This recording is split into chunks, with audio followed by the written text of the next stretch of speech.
A pleasant day to everyone. So, let's now go on to the last part of our lesson on promoting human welfare, which is about being just to our fellow human.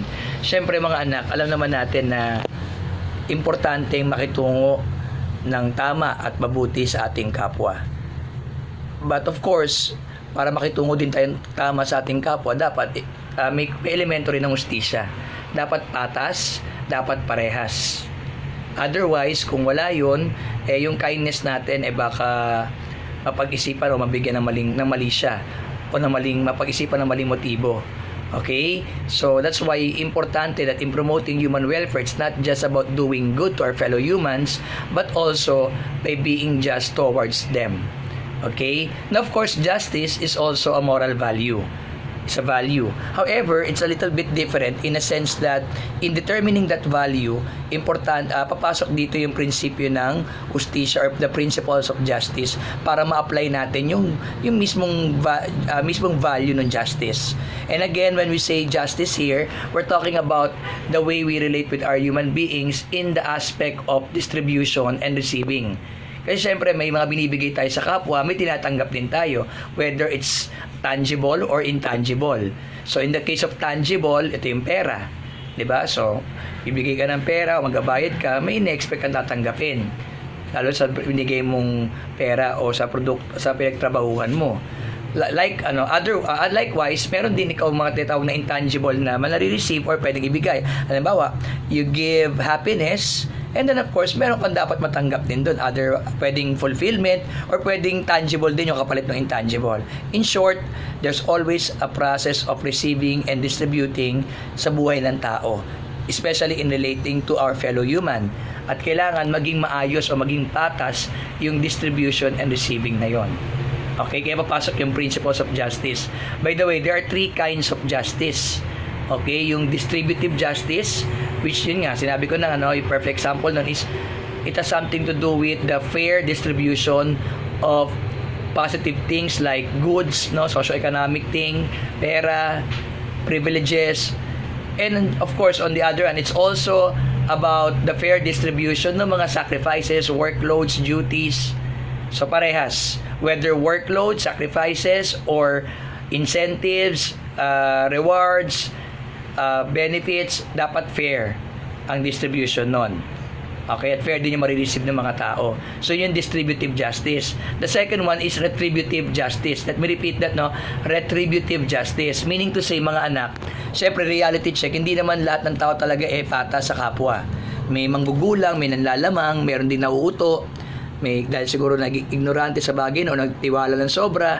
So sa mga ganung pagkakataon na mayroong violation ng hustisya, doon papasok yung retributive justice na dapat maparusahan yung mga taong nagkamali, yung mga taong hindi sumunod sa pagiging patas o makatarungan sa distribution ng mga bagay-bagay.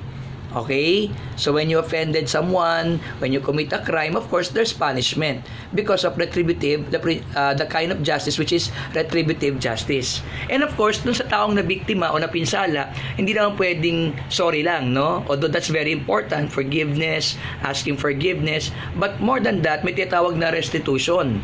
Na dapat, halimbawa, parang ganito, nanakawan ako, nahuli na yung nanakaw, paparusahan yung nagnakaw. Siyempre, pinatawad ko na rin yung nagnakaw, bingin ng sorry sa akin, pinatawad ko yung nagnakaw. Pero, it's not enough na nagkapatawaran kami. Dapat, may balik niya kung ano yung kinuha niya, kung talagang sincere siya. So, we call that compensatory justice. To compensate or to pay for ano man yung mga bagay na nakuha nila, dun sa taong kanilang nagawa ng kasalanan. So yun nga, pagnanakaw is one example of that. Property niya yun, sa kanya yan, pinaghirapan niya, deserving niya. Tapos kukunin mo na lang ng walang kabog-abog, na walang paalam, ng walang kahirap-hirap, nang hindi ka naghirap para mapakinabangan mo yung pinakinabangan niya. So kailangan maibalik mo yun, yung kung naman yung kinuha mo. Yun yung isang example under compensatory justice. Maibalik dun sa nabiktima kung ano yung bagay na nakuha sa kanya, whether tangible or intangible. Now, we'll focus on distributive justice kasi if you notice, the distributive justice is a foundation, it's foundational. Ibig sabihin, kanyang i-accommodate yung retributive tsaka yung compensatory. nakadepende pa rin naman sa kanya yun eh. So yun yung basic na example, no, or kind, yung distributive. So kaya nga that's why we call the principle of justice, most of the time we call it the principle of distributive justice. And under that, let's talk about 7 kinds or principles under the principle of distributive justice. For this video, we'll talk of the first 3. There are 7, but we'll talk of the first 3. The first one is egalitarianism. And egalitarianism has also 2 kinds, political and economic. Okay, pag sinabing egalitarianism, literal, dapat equal lahat. Regardless of your status, your talent, your contribution in the group, dapat fair share, equal share lahat. So kunwari lang sa NBA, for example, di ba, playoffs ngayon, di ba? So, kahit na ito star player, kahit na ito hindi star player, dahil kahit ano, dapat pantay-pantay lang yung sahod nila. Ganun yung ibig sabihin ng egalitarianism. Now, yung dalawang klase nun, yung political egalitarianism, syempre, may mga political rights tayo. So, that pare-parehas lahat tayo, especially pag nasa level na ng state. Kasi pwedeng sa workplace to mangyari, pwedeng sa bahay, sa pamilya, sa eskwela, or interpersonal, but in the level of state, ibig sabihin lang ito, sa estado, sa pangmalawakan, pangbansa, dapat lahat pantay-pantay sa political rights. So, election, like katulad ng the right to suffrage or pagboto. So, hindi porket babae ka, hindi ka boboto. So, kahit mayaman ka, mahirap ka, tagi-isang boto lang tayo, pantay-pantay. So, ganun din naman dun sa economic egalitarianism. It's more of more of your economic rights. So, more on socio-economic, like sa ayuda. Diba? So, parang sinasabi dito, dapat magmahirap, magmayaman. Kung may 8,000 yung mga mahihirap doon sa social amelioration program, dapat ganun din sa mayaman. Kung economic egalitarianism ang iiral na hustisya. Okay? The next kind of under the principle of distributive justice, or the next principle, is what you call the capitalist justice. So yun yung nangyayari ngayon sa ating bansa dahil capitalist, ang ating sistema ay capitalist. We are a capitalist country, so we observe also the capitalist way of justice, wherein you give the person what his or her share based on his or her contribution to the success of the goal. So katulad nun, balik tayo sa NBA. Kaya ganun sa NBA. Mas malaki yung sahod itong star player kaysa dun sa bench player kasi nga, mas malaki yung contribution nito dun sa success ng team. Makikita naman nyo sa mga stats, di ba? Every day, ito lagi yung umi-score, di ba?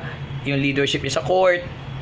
So, based on hindi na pinag-usapan dito kung masipag din naman yung bench warmer, kung pasok sa court. Ang pinag-usapan is gaano kalaking contribution para magtagumpay at maabot yung goal ng isang organization o ng isang grupo ng mga tao. Okay, and again, yung makukuha mong share is not only about money but anything. So kaya makikita niyo publicity, lagi nakafocus kay ganitong superstar player, di ba? Kasi minsan sometimes you feel unfair, pero ganun talaga yung justisya sa capitalist justice. Kasi nga ang basis is kung ano yung pinaka-contribution mo sa success ng goal, doon yun ang ibibigay sa yung share mo. So kung konti lang yung, kahit na masipag ka, kung konti lang yung naging hindi gaano ka-relevant yung contribution mo doon sa success ng grupo, and then mababa lang din yung makuha mong share. Okay? And then ang opposite naman nun is yung socialist. Okay? Socialist way of socialist justice. So paano yun, Sir Anthony? Ito naman based on needs. Kung sino may pinakamaraming pangangailangan, siya dapat may pinakamalaking makuha na share. Again, whether tangible or intangible. So kaya nga 'di ba doon sa social amelioration program ng gobyerno, specifically under DSWD, bakit yung mga 'di ba nung nagkaroon ng pandemic, lalo na yung mga unang 2 buwan, bakit na lahat may ayuda, 'di ba? Pero pinakamarami natanggap yung mga mahihirap. Nakatanggap sila pa ng extra 8,000. 'Di ba? Yung mga part ng Pantawid program, at minsan unfair dun sa mga average working class. Kasi sabi nila parang they feel unfair. Pero kasi kaya naging ganun yung distribution doon dahil sila yung mas nangangailangan kumpara sa atin, whether nagkatrabaho tayo o hindi. Okay, kaya sila yung mas malaking share. And in fact, no, kaya nga from the socialist, 'di ba, sa mga communist country, they believe na in fair share, no, yung equal, yung mga socialist and communist country, ito yung kanilang way of justice. And of course, this is part, no, of a bigger kind of justice proposed by Karl Marx. Ayan, si Karl Marx na naman. No? Kasi nga, medyo makatao to eh. Kung makikita mo, makatao naman to masyado tong prinsipyo ng hustisya na to. So, kay Karl Marx, di ba, kung maalala nyo, si Karl Marx yung nagpasikat ng from each according to his ability to each according to his needs. Let me repeat that.